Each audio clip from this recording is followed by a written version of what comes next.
Ya Jibril, ketahuilah, andai saja Allah tidak cinta kepadaku, andai saja Allah tidak sayang kepadaku, betapa sakitnya sakaratil maut ini. Tapi aku mohon kepada Allah, ya Allah, jangan engkau timpahkan sakitnya sakaratil maut ini kepada umatku. Bebankan seluruh penyakit sakaratil. A'udzu billahi minasy syaithanir rajim. Bismillahirrahmanirrahim.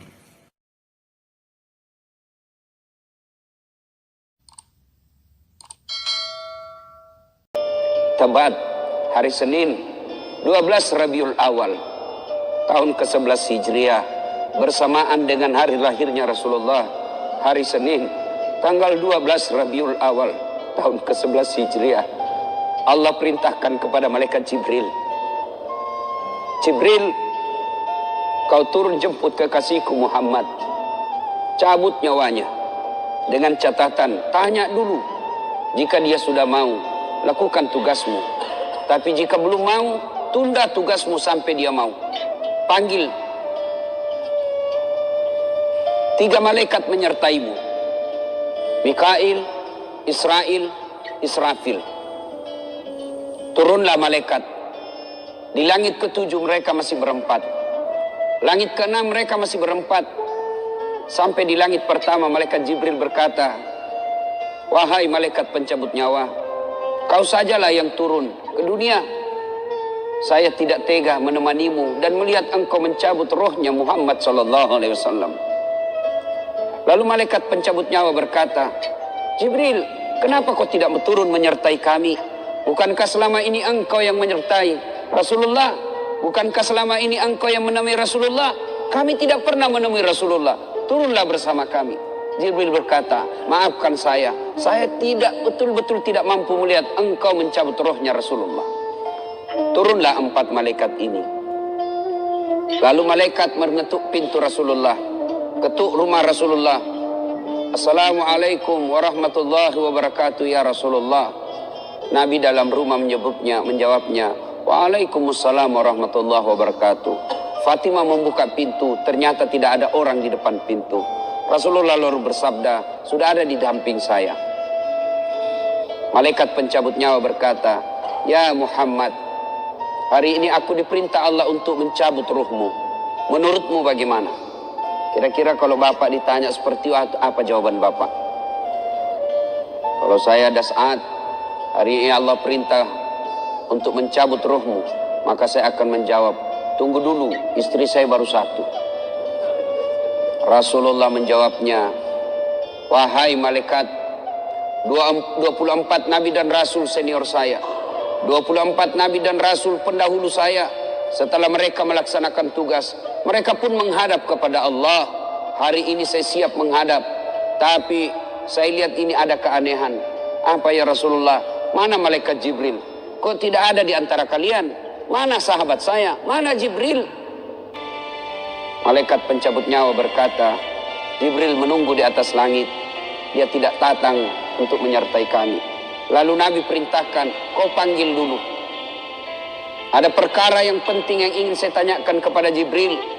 Setelah itu saya siap menghadap kepada Allah. Naiklah malaikat pencabut nyawa dan berkata kepada Jibril, ya Jibril, engkau dicari sahabatmu, turunlah engkau menyertai kami. Turun malaikat Jibril. Lalu ketemu dengan Nabi. Nabi bertanya kepada Jibril, ya Jibril, kalau hari ini aku harus menghadap kepada Allah, tolong berikan saya berita gembira. Tolong perdengarkan saya kalimat yang nikmat di telinga saya. Lalu Jibril bersabda, ya Muhammad, saya dapat berita gembira dari Allah. Seluruh malaikat yang pernah Allah ciptakan antri untuk menyambut rohmu ya Muhammad. Apalagi ya Jibril, ya Muhammad, seluruh nabi 24 haram masuk surga sebelum engkau lebih dulu. Meskipun engkau nabi paling terakhir, tapi Allah memberikan garansi dan jaminan, haram seluruh nabi dan rasul masuk ke dalam surga sebelum engkau lebih dulu ya Muhammad. Nabi mengucapkan alhamdulillah. Apalagi ya Jibril, ya Muhammad, jika engkau punya dosa dan kesalahan, Allah telah mengampuni dosa dan kesalahanmu. Nabi bersabda, alhamdulillah. Tapi ya Jibril, itu kan saya. Itu diri saya. Ya Jibril, saya tidak cemas soal diri saya. Saya tidak ragu soal diri saya. Yang saya cemaskan umatku ya Jibril. Bagaimana umatku sepeninggal aku kelak? Subhanallah. Nabi tidak mencemaskan anaknya. Nabi tidak mencemaskan istri beliau. Nabi tidak mencemaskan keluarga beliau. Yang beliau cemaskan umatku ya Jibril. Jibril lalu berkata, baiklah kalau begitu ya Muhammad, nantikan saya. Jibril lalu menghadap kepada Allah. Selang beberapa saat muncul kembali dan berkata, ya Muhammad, aku telah mendapat berita gembira dari Allah. Meskipun engkau sudah tidak di tengah-tengah mereka, meskipun engkau sudah tidak berada di tengah umatmu, selama umatmu berpegang kepada Quran dan Sunnah, mereka akan selamat dunia sampai di akhirat. Mendengar ini Rasulullah lalu tersenyum dan berkata, Alhamdulillah, segala puji bagi Allah. Malaikat pencabut nyawa, silahkan laksanakan tugasmu. Jibril mundur, majulah malaikat pencabut nyawa melaksanakan tugas dan berkata, kalau bahasa kita, ya Muhammad, maafkan saya, saya tidak mampu melakukan ini, tapi ini perintah dari Allah. Lalu Nabi bersabda, laksanakan tugasmu, saya pun siap melakukannya. Undur malaikat Jibril, majulah malaikat pencabut nyawa melaksanakan tugasnya. Keluar rohnya Rasulullah, perlahan-perlahan meninggalkan telapak kaki Rasulullah.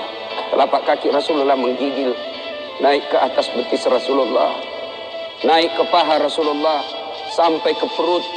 Bercucuran keringat Rasulullah, keluar keringat Rasulullah di wajah Rasulullah. Malaikat Jibril lalu berpaling. Nabi lalu bersabda, wahai malaikat Jibril, kenapa engkau palingkan mukamu? Apakah engkau jijik melihatku? Apakah jijik melihat wajah saya? Jibril bersabda, ya Muhammad, ketahuilah demi Allah yang menguasai segala-galanya, tidak aku jijik melihat mukamu ya Muhammad. Aku tidak tega melihat engkau menghadapi sakaratil maut. Aku tidak mampu melihat engkau menghadapi sakaratil maut.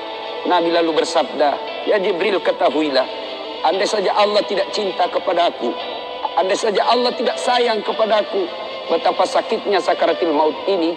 Tapi aku mohon kepada Allah, ya Allah, jangan engkau timpahkan sakitnya sakaratil maut ini kepada umatku. Bebankan seluruh penyakit sakaratil maut ini, bebankan seluruh sakitnya sakaratil maut ini hanya kepadaku. Jangan engkau berikan umatku ya Allah. Begitulah cintanya Rasulullah kepada kita. Perlahan-lahan sampai ke tenggorokan. Sampai ke tenggorokan ruh Rasulullah.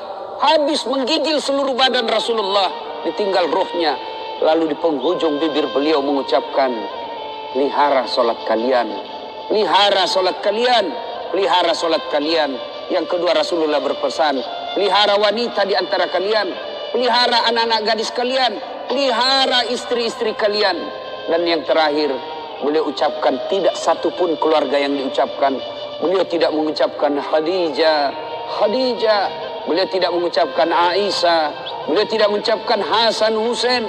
Siapa yang diucapkan? Ummati, ummati, ummati. Berangkat Rasulullah. Hebohlah Mekah. Berduka seluruh Mekah. Abu Bakar menggigil. Sahabat yang lain meneteskan air mata. Satu sahabat yang tidak mau menerima kenyataan, Umar bin Khattab.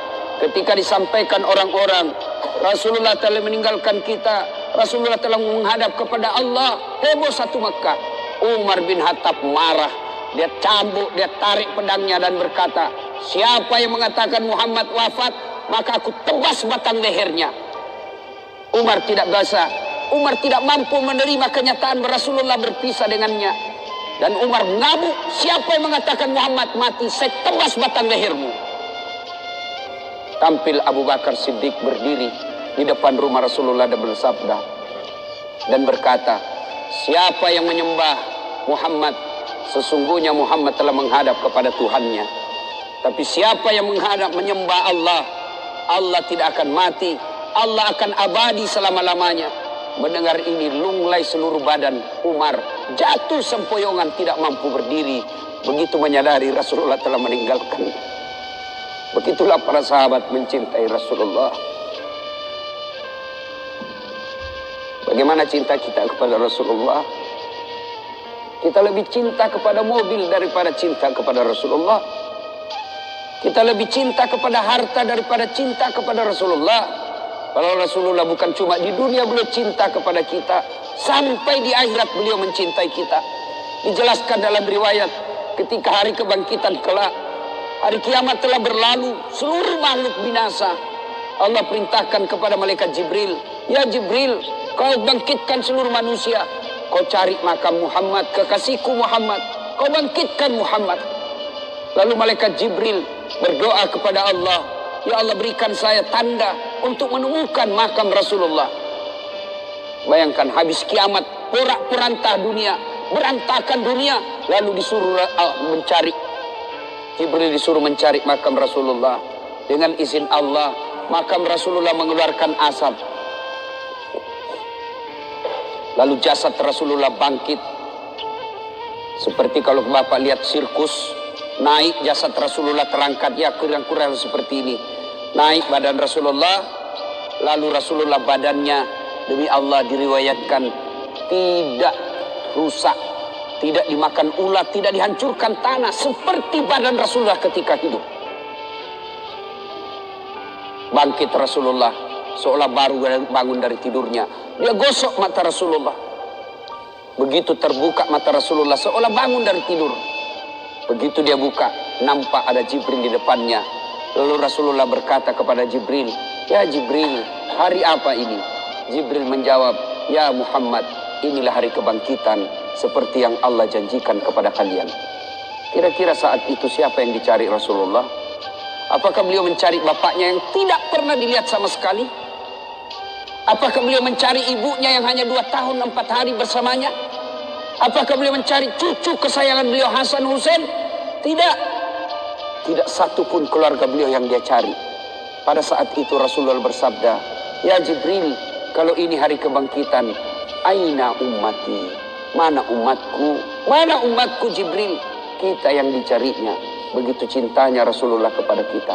Rasanya tidak ada satupun pemimpin di dunia ini yang mencintai umatnya seperti cintanya Rasulullah SAW kepada kita.